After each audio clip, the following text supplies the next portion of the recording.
All right, my friends, you're someone who wants to start taking care of their body a bit more as a skateboarder, doesn't know where to start, and so this video is just going to talk about where you should start if you're not really into going to the gym or doing a big routine before you're skating or after. Something really simple. Wow, I almost just killed my ear. Something very simple that I can highly 10 out of 10 recommend for any skateboarder who wants to get into taking care of their body is, as many of you can guess, because if you've been watching or following me do it all the time, is deep tissue massage. Thought I heard someone's talk. I always carry this in my bag, and it's just a game changer because sometimes you get to the park, you know, make sure you can see. Sometimes you get to the park and you feel too sore or too restricted, and you feel kind of a lot of tension in certain parts of your body, depending on how you skate, right? For me, a lot of times I feel so much tension built up on the groin. So if I'm here wanting to warm up, but I don't want to just get to skating, I'll put this right under my groin or right under my leg so it can hit the groin. And I kind of just lift my my leg up. And as I lift the leg up, it applies pressure to the muscle expanding. And as the muscle expands, tension, you feel a little more pressure because that's the tension, pretty much, I would say, fighting back. It's fighting back, but eventually it releases and you feel very good. You feel a bit more relaxed, a bit more free when you move on the board. And it's just something that you can learn little by little. You know, you don't need to do this for 5 minutes or even 10 minutes. It literally could be just for 30 seconds to a minute. And approach, just take care of one part of your body first, and then go from there. You know, some days I will sit here for just 5 minutes and, you know, figure out why I'm so restricted. You can apply it on the back. So for example, I would lay down. Sorry, I just burned. I'll put it on the ledge, lay down. I don't know if you guys can see me, but this goes on my lower back.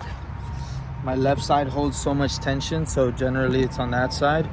But like I said, depending on how you skate and what stance you are and all these different factors, you start to realize that you have patterns as far as like where you hold tension due to consistent and repetitive movements you do. So it teaches you a lot about you know, how you move, where you are more likely to build up tension, and just gives you a more intuitive feel for yourself. And that's why I get so hyped about it, because it literally teaches you what people on YouTube are trying to explain about getting unrestricted or feeling a bit more loose and reactive. Because, you know, if you're tight, if you're in a stressed state where you're holding so much tension, for certain tricks, like your go-to tricks, it might be easy, but once you try to go outside of those go-to tricks, you're gonna find that because you're holding so much tension in specific movements, when you're trying to get out of that and unwind, it's gonna be much harder to move dynamically and efficiently in other ways, right? So for example, long story short, a nose mani to me has always been easy, because that's where my body's used to holding the tension so I can execute the trick.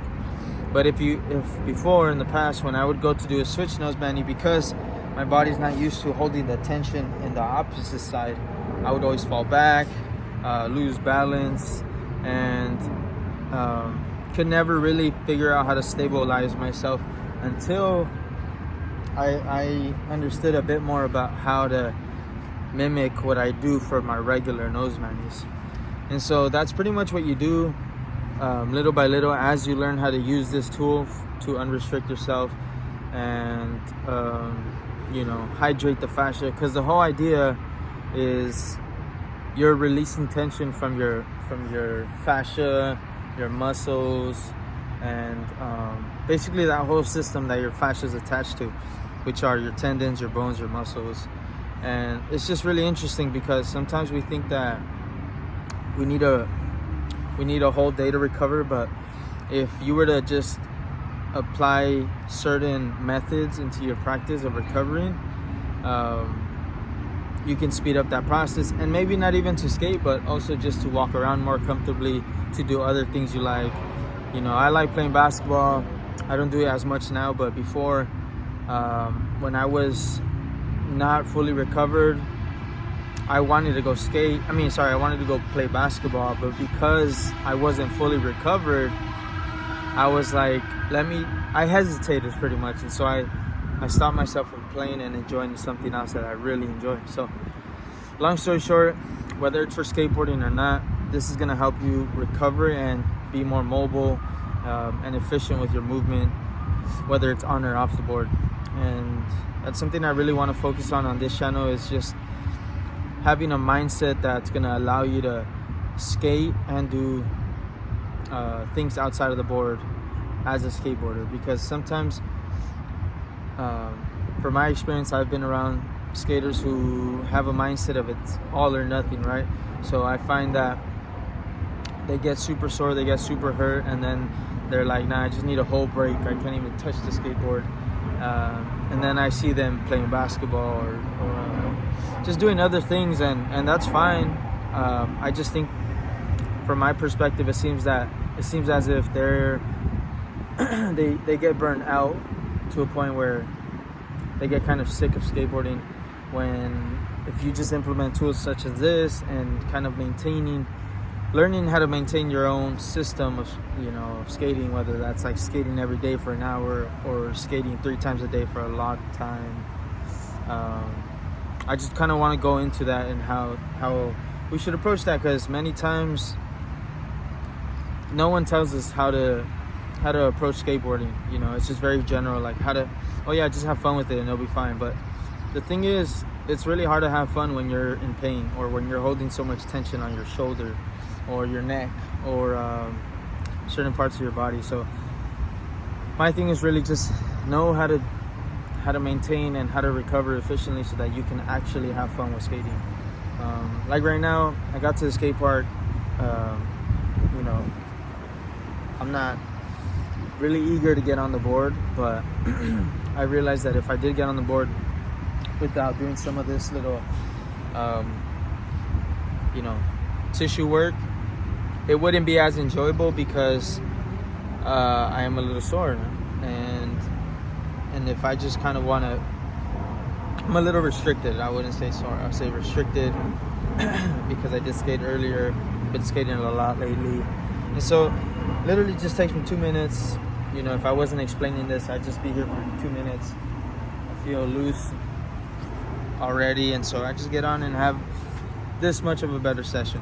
It's not about having a big awakening after doing this. It's just about little by little, taking those wins that these tools and these methods can give or provide for you. It's different for every skater, but it's worth knowing about them. It's similar to how foam rolling was a thing before. I thought it seemed like it was a trend. Like, I would see it at skate parks a lot. Now I don't really see it as much, but it's definitely out there. That's also something good you can have, but that's a way bigger tool than this. So I just see that, for one, this is more beneficial because it's portable, and then it's also targeting the core of the restriction. Because when you use a foam roller, it's really just surface level blood flow. This is really blood flow. It gets to the deep, your deep fascial system, and it's much easier to unrestrict yourself over time with this.